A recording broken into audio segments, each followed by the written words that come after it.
नाज़रीन जरा सोचिए, एक ऐसी दुनिया जहां आज भी बेटी को माले तिजारत समझा जाता है, जहां लड़कियां खिलौने नहीं बल्कि सिक्कों के इवज बिकती हैं। ये कोई पुरानी दास्तान नहीं, ये आज का अफ्रीका है, वो सरजमीन जिस पर तरक्की के ख्वाब दिखाए जाते हैं, मगर सहराओं की तारीकी में ऐसी मलियां सजती हैं जिन्हें दुनिया की आंखें देखने से इनकार कर देती हैं। और फिर इसी अंधेरों में एक चिंगारी जलती है।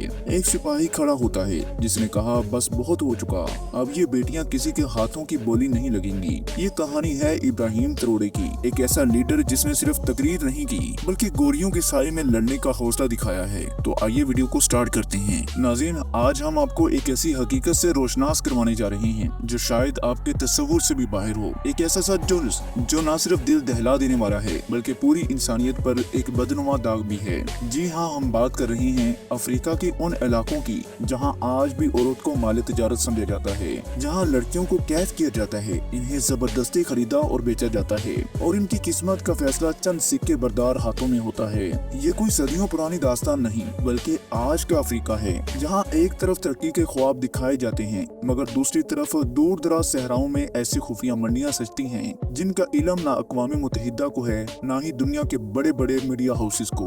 लेकिन आज की इस वीडियो में हम आपको बताएंगे कि इन मंडियों की हकीकत क्या है, ये कहाँ चलती हैं, कौन लोग इसमें मुलव्वस हैं, कैसे ये सब कुछ दुनिया की नजरों से छुपा कर किया जा रहा है। और फिर हम आपको लेकर चलेंगे उस मर्द मुजाहिद की तरफ जिसने इन दरवाजों को तोड़ने की कसम खाई है। जी हाँ, हम बात करेंगे सदर इब्राहिम ट्रोडे की, एक ऐसा लीडर जिसने सिर्फ तकरीरें नहीं की बल्कि बंदूक उठाकर मैदान अमल में आ गया है, जिसने कहा है कि अब बस बहुत हो चुका, अब ये सरजमीन सिर्फ जमीन नहीं बल्कि इंसानियत की माँ है और इसकी बेटियों को बेचा नहीं जा सकता।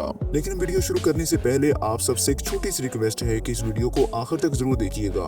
दोस्तों, अफ्रीका में औरतों की खरीदो फरोख्त का मसला कोई नया नहीं है। इसकी जड़ें सदियों पुरानी कबायली रवायात और माशरती ढांचों से मिलती हैं। कदीम अफ्रीकी मुआशरों में भी कुछ कबाइल में औरत को महज एक जायदाद समझा जाता था जिसकी हैसियत मर्द की मिल्कियत से ज्यादा नहीं थी। ये सोच आज भी बाज पसमानदा इलाकों में मौजूद है जहाँ लड़की की पैदाइश को बदकिस्मती समझा जाता है और इसे तालीम से महरूम रखा जाता है। कम उम्री में शादी के नाम पर इसे किसी बूढ़े शख्स के हवाले कर दिया जाता है और अगर कोई लड़की इनकार करे तो उसे खानदान की बेइज्जती समझकर कत्ल भी कर दिया जाता है। ये रवायत वक्त के साथ मजबूत होती गई है और आज भी अफ्रीका के अंदरूनी इलाकों में कुछ ऐसे कबाइल मौजूद हैं जो औरतों की मंडी को एक रवायती त्योहार की तरह मनाते हैं। साल में एक बार जब फसलें तैयार होती हैं, ये बारिश का मौसम आता है तो ये कबाइल अपनी लड़कियों को तैयार करके एक मखसूस मुकाम पर ले आते हैं जहाँ मुख्तलिफ खरीदार आकर इन्हें देखते हैं, चुनते हैं और कीमत तय करते हैं। ये सब खुले आम नहीं होता, लेकिन इन इलाकों में ये कोई जुर्म नहीं समझा जाता बल्कि एक रस्म है। इन मंडियों में औरतों की कीमत इनके रंग, उम्र, सेहत या शक्ल की बुनियाद पर लगाई जाती है। कहीं इन्हें जरी जमीन के बदले बेचा जाता है, कहीं कुछ बंदूकों के इवज और कहीं सिर्फ इतना काफी होता है कि खरीदार के पास गाड़ी है या शहर में मकान है। कुछ इलाकों में तो औरतों को जानवरों के बदले बेचा जाता है, जैसे 2 गायें देकर एक लड़की खरीद ली गई हो। ये सब कुछ इस कदर आम हो चुका है, मुकामी लोग इसे अपनी सकाफत का हिस्सा समझते हैं, हालांकि इंसानियत की बुनियादी हकूक की खुली खिलाफ वर्जी है। नौ आबादियाती दौर ने भी इस मसले को मजीद पेचीदा बना दिया है। यूरोपीय ताकतों ने अफ्रीका के कुदरती वसाइल का बेदरेग इस्तेमाल किया है और मकामी आबादी को गुर्बत और पासमानदी की दलदल में धकेल दिया है। इस मुआशी बदहाली ने लोगों को मजबूर किया है कि वो अपनी बच्चियों को बेचने पर मजबूर हो जाएं ताकि अपने खानदान की बका को यकीनी बना सकें। नौ आबादियाती हुक्मरानों ने इन रवायत को खत्म करने के लिए कोई संजीदा इक़दामात नहीं किए बल्कि बाज औकात तो अपने मफादात के लिए इन्हें इस्तेमाल भी किया है। इसके नतीजे में ये मकरू कारोबार एक मुनज़्ज़म शक्ल इख्तियार करता गया है और आज ये एक आलमी मसला बन चुका है जिसकी जड़ें अफ्रीका के मुआशी, समाजी और सियासी ढांचे में गहराई तक पेवस्त हैं। अब ये एक खुफिया तिजारत है जिसमें मुकामी दलाल, इलाकाई सरदार और बैरूनी अनासर तक शामिल हैं। ये एक ऐसा खुफिया नेटवर्क है जो इंसानियत के तमाम इक़्तिदार को पामाल करता है और मासूम जिंदगियां तारीकी में धकेल देता है। सहराओं के अंदर बने खुफिया कैंप जिन्हें दुनिया से छुपाने के लिए किसी आम गाँव जैसा जाहिर किया जाता है। इनमें खवातीन को कैद रखा जाता है, दिन भर इन्हें मारा पीटा जाता है, मुख्तलिफ जुबानें सिखाई जाती हैं ताकि खरीदार जिस मुल्क का हो वो लड़की मौजू लगे। अफ्रीकी लड़कियों को जबरन तरबियत दी जाती है, झूठे पासपोर्ट दिए जाते हैं और फिर इन्हें सरहदों के पार कभी खादमा के तौर पर कभी दुल्हन के नाम पर बेचा जाता है। इन मंडियों के बारे में हाल ही में एक इंटरव्यू भी वायरल हुआ जिसमें कई मुतासरीन की दिल दहला देने वाली कहानियां सामने आई। इनमें एक कहानी अक्सा की थी जिसका कसूर सिर्फ इतना था कि वो खूबसूरत थी और गुर्बत उसके घर की दहलीज पर बैठी थी। अक्सा स्कूल तो जाना चाहती थी, उस्ताद भी बनना चाहती थी, लेकिन एक दिन कुछ अजनबी लोग उसके गांव आए, उसके वालिद को कुछ रुपए दिए और अक्सा को साथ ले गए। उस दिन से ना वालिद ने उसे देखा है, ना वो दिन की रोशनी में सांस ले सकी है। उसे सहरा के एक कैंप में रखा गया है जहाँ उसके साथ दर्जनों लड़कियां और भी थी। अक्सा को नई जुबानें सिखाई गई, उसके बाल काटे गए, गैर मुल्की खरीदारों के मुताबिक ढाला गया। जब वो एहतजाज करती तो उसलिए बिजली के शौक दिए जाते या खाने से महरूम कर दिया जाता। एक दिन एक सफेद फार्म खरीदार आया, उसने अक्सा के चेहरे को हाथ लगाया, चंद नोट फेंके और उसे अपने साथ ले गया। अक्सा की कहानी अफ्रीका की हजारों ऐसी बच्चियों की नुमाइंदगी करती है जिन्हें गुर्बत और बेबसी की वजह से इस मकरू कारोबार का हिस्सा बनना पड़ा है। इसी तरह एक और कहानी सारा की है जो सिर्फ 10 साल की थी जब उसे उसकी सौतेली माँ ने 2 बोरी चावलों के बदले तोहफे के तौर पर दे दिया। सारा दिन रात रोती रही मगर इसकी आवाज इस कमरे की दीवारों से आगे ना जा सकी जिसमें वो कैद थी। उसे बताया गया कि वो फैमिली सर्वेंट है, लेकिन इससे जो काम लिए गए वो किसी नौकरानी से नहीं, किसी गुलाम से भी नहीं, बल्कि वो हैवानी सतह के जालिम लोग थे जिन्हें बयान करना मुमकिन ही नहीं है। सारा की मासूमियत और इस पर ढाए जाने वाले मजालिम इंसानियत के ज़मीर पर एक सवालिया निशान है। ये कहानियाँ सिर्फ चंद मसाले हैं, ऐसे हजारों वाकयात हैं जो रोजाना अफ्रीका के मुख्तलिफ हिस्सों में रोनमा होते हैं, जहाँ मासूम जिंदगियाँ तारीकी में धकेल दी जाती हैं और इनके ख्वाब पीस दिए जाते हैं। ये वो हकीकत है जिसे दुनिया अक्सर नजरअंदाज कर देती है, लेकिन यही हकीकत है आज भी लाखों लोगों की जिंदगियां निगल रही है। मगर दोस्तों, हर दौर में जब जुल्म हद से बढ़ता है तो कुदरत ऐसे इंसान को जन्म देती है जो तारीख का दायरा बदल देता है। अफ्रीका की सरजमीन भी सदियों से ऐसे किसी मसीहा की मुंतजिर थी और फिर एक दिन बर्किना फासो की मिट्टी से इब्राहिम ट्रोडे नमूदार हुए।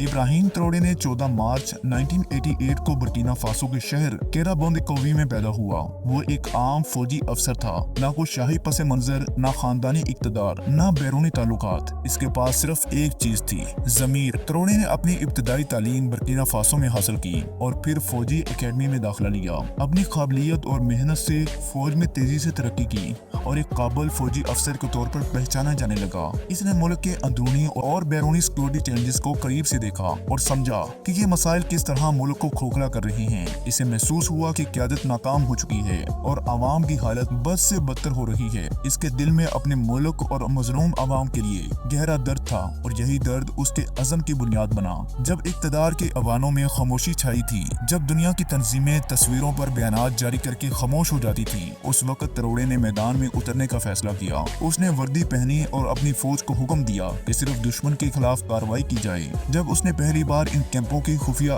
फरिश देखी तो उसकी आंखों में आंसू आ गए। उसने कहा कि ये मेरे मुल्क की बेटियां हैं और जब तक मैं जिंदा हूँ कोई इनकी कीमत नहीं लगा सकता। इसने न सिर्फ फौजी ऑपरेशन का आगाज किया बल्कि उन सियासतदानों, मुकामी सरदारों और करप्ट एहलकारों को भी निशाना बनाया जो इस खुफिया नेटवर्क का हिस्सा थे। इसका अज़म पुख्ता था कि वो अपने मुल्क को इस लानत से पाक करेगा, चाहे इसके लिए इतनी ही बड़ी कुर्बानी क्यों ना देनी पड़े। एनजीप के नाम पर पहला ऑपरेशन शमाली सहरा में हुआ, दूसरा मशरकी इलाके में जहां पर ये तमाम मराकज बनाए गए थे। फौज ने छापा मारा, गैर मुल्की एजेंट्स गिरफ्तार किए गए जिनके पास से यूरोपियन पासपोर्ट्स और करेंसीज थी। ट्रोडे ने इन कार्रवाइयों की वीडियोस रिकॉर्ड करवाई, लेकिन इन्हें नशर करने से रोका क्योंकि वो नहीं चाहता था कि ये तमाशा बने। इसका मकसद इस्लाह था, ना कि एडवर्टाइज करना। फिर एक दिन वो तकरीर आई जो तारीख बदल गई। सहरा में आजाद की गई बच्चियों के साथ खड़े होकर उसने कहा, तुम लोग हमें गरीब कहते हो, वहशी कहते हो, मगर असल वहशी वो है जो औरत को कैद करे और उसकी कीमत लगाए।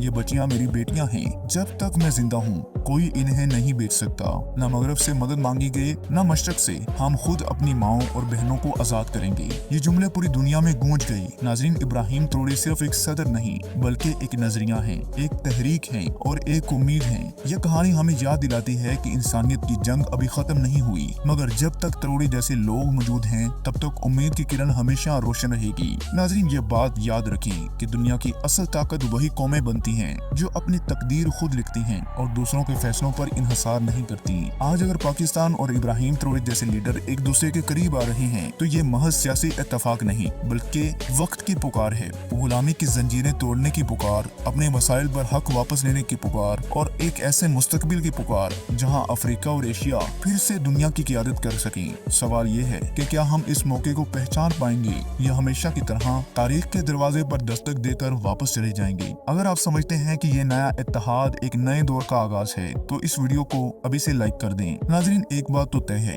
ये कहानी सिर्फ अफ्रीका या बर्किना फासो की नहीं बल्कि पूरी इंसानियत का इम्तिहान है।